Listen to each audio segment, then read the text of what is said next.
नमस्कार, जय श्री कृष्णा। कैसे हैं आप सब?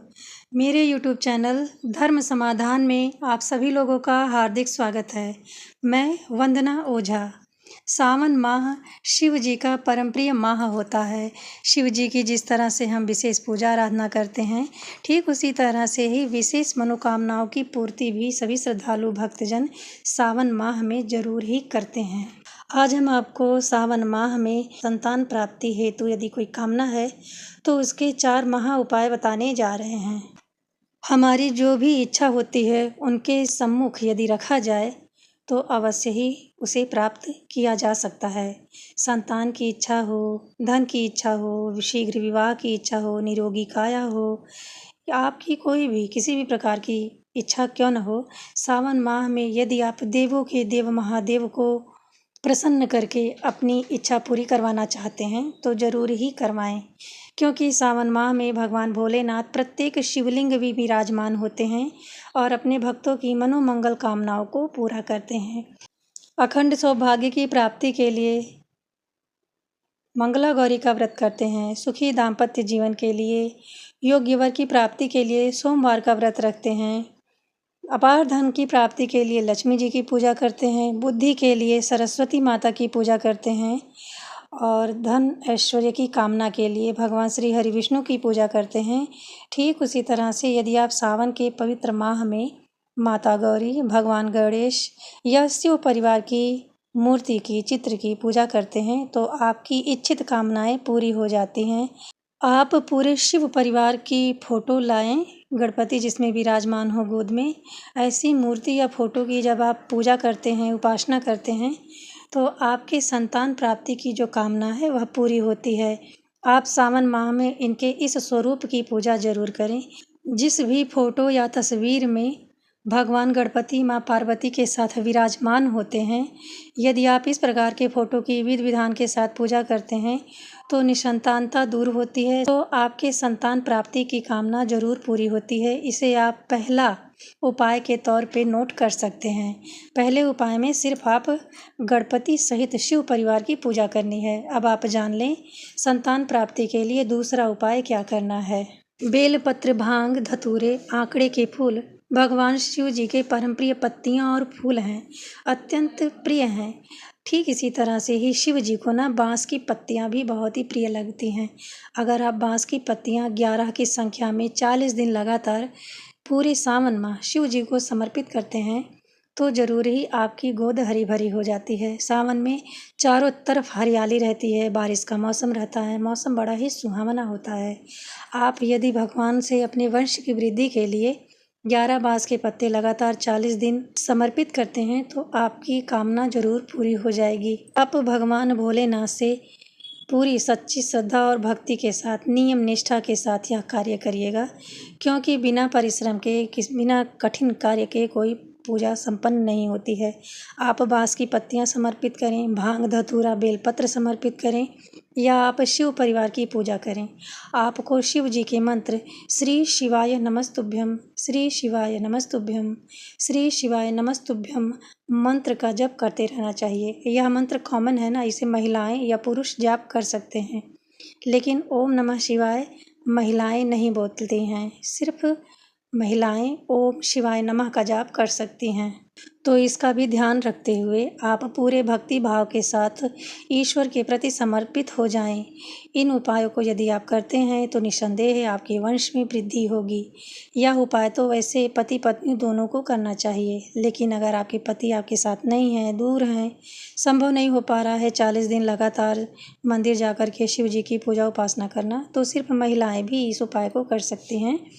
और महिलाओं को ना अपने 5 दिन पीरियड का हटा देना चाहिए। आप अगले 5 दिन एक्स्ट्रा कीजिएगा, फिर आपका 40 दिन पूरा हो जाएगा। इस तरह से आप रोज़ के रोज़ शिवालय जाएं और 11 बाँस के पत्ते समर्पित करें। आपकी जो कामना है ना उसे रोज़ के रोज़ आप भगवान भोलेनाथ से कहे भी। जब 40वां दिन हो तो आप घर में ही या शिवालय में ही माता पार्वती की पूजा उपासना करें और श्रृंगार की सामग्री समर्पित करें, भोग प्रसाद नैवेद्य लगाएं। और दिनों में यदि आप प्रतिदिन भोग नैवेद्य समर्पित नहीं कर पा रहे हैं तो कोई बात नहीं, लेकिन बाँस के पत्ते 11 की संख्या से कम नहीं होने चाहिए। अब जान लें पुत्र प्राप्ति का तीसरा उपाय क्या है। तो आप भगवान शिव को धतूरा अर्पित करें। धतूरा भी ना भगवान शिव को अत्यंत प्रिय होता है। भगवान भोलेनाथ ने, शिव पुराण के अनुसार भगवान भोलेनाथ ने धतूरे को यह आशीर्वाद दिया हुआ है कि जो कोई भी धतूरा शिवलिंग पे समर्पित करेगा उसके बड़े से बड़े पाप ताप शिव हर लेंगे, उसे सुख समृद्धि देंगे, संतान की कामना है वो भी पूरी करेंगे। तो आप 11 की धतूरा में जो धतूरे का फल होता है शिव जी को समर्पित करें।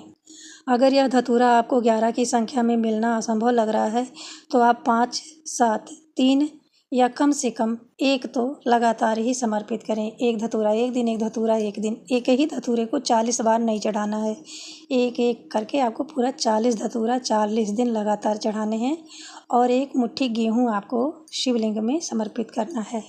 ठीक, इस उपाय से भी शीघ्र संतान की मनोकामना पूरी होती है। इस उपाय को भी पति पत्नी को साथ में करना चाहिए। अगर मान लीजिए नहीं कर पा रहे हैं दोनों जन तो पति या पत्नी कोई भी 40 दिन लगातार इस उपाय को कर सकता है। संतान प्राप्ति का अगला उपाय, यह उपाय ना अत्यंत अद्भुत और दुर्लभ है। कई लोगों ने इसे अपनाया भी है।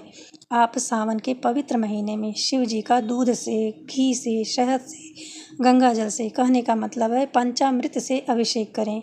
आप संतान प्राप्ति के लिए सत्कर्म भी करें। समीप बैठ करके आप शिव जी के मंत्रों का जाप करें। संभव हो तो प्रत्येक सावन में रुद्राभिषेक करवाएं।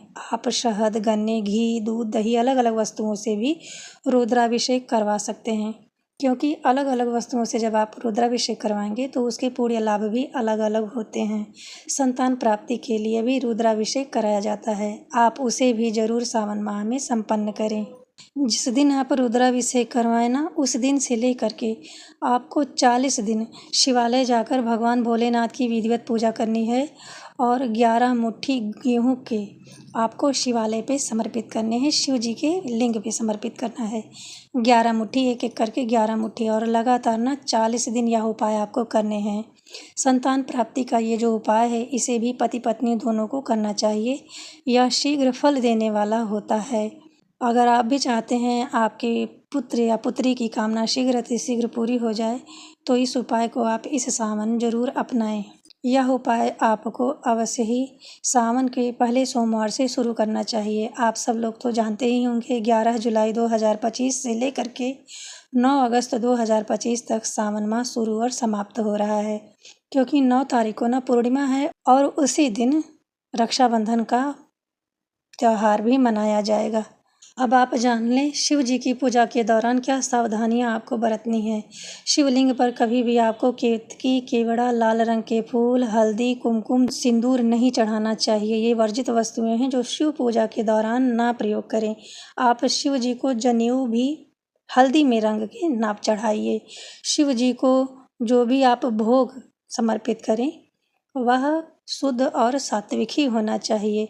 शिव जी को आप चाहें तो भांग जरूर चढ़ाएं, क्योंकि भांग ना शिव जी का अत्यंत प्रिय है। समुद्र मंथन में जब शिव जी जहर पी लिए थे ना, वही कालकूट जहर पी लिए थे, तो उसका प्रभाव कम करने के लिए उन्हें भांग खिलाया गया, चढ़ाया गया। हमारे धर्म ग्रंथों एवं पुराणों में भांग को एक दवा के रूप में, औषधि के रूप में भी देखा जाता है। अगर आपको कोई चमड़ी का रोग हो गया है तो आप भांग को पीस के उस पर लगा लीजिए, वह रोग भी आपका दूर हो जाएगा। आप जब संतान प्राप्ति की कामना के लिए उपाय कर रहे हों तो यह भी ध्यान रखें कि आपको किसी से कोई द्वेष या ईर्ष्या जलन नहीं रखनी है। शिव जी का पंचामृत से अभिषेक कराना है। हृदय में परोपकार की भावना जरूर रखें। किसी का ना अहित करने का बिल्कुल ना सोचें। छोटे छोटे बच्चों को सावन के माह में खाने पीने की वस्तुएं दें। जो असहाय बच्चे हैं, यदि आप उन्हें कुछ खाने पीने की वस्तुएं देंगे ना तो वो दिल से दुआ देंगे आपको, उनका रोम रोम आशीर्वाद देगा और आप जो चाह रहे हैं वो तो पूरा ही हो जाएगा। हमारे पुराणों में, हमारे शिव पुराण में जो भी संतान प्राप्ति के लिए 4 उपाय थे, वर्जित कार्य थे, वो हमने आपको बताने का प्रयत्न किया है। यदि इस वीडियो में दी गई जानकारी से आप ज़रा सा लाभान्वित होते हैं तो कमेंट बॉक्स में हर हर महादेव, जय भोलेनाथ जरूर लिखें। मिलते हैं अगले वीडियो में ऐसी ही महत्वपूर्ण जानकारी के साथ। तब तक के लिए नमस्ते।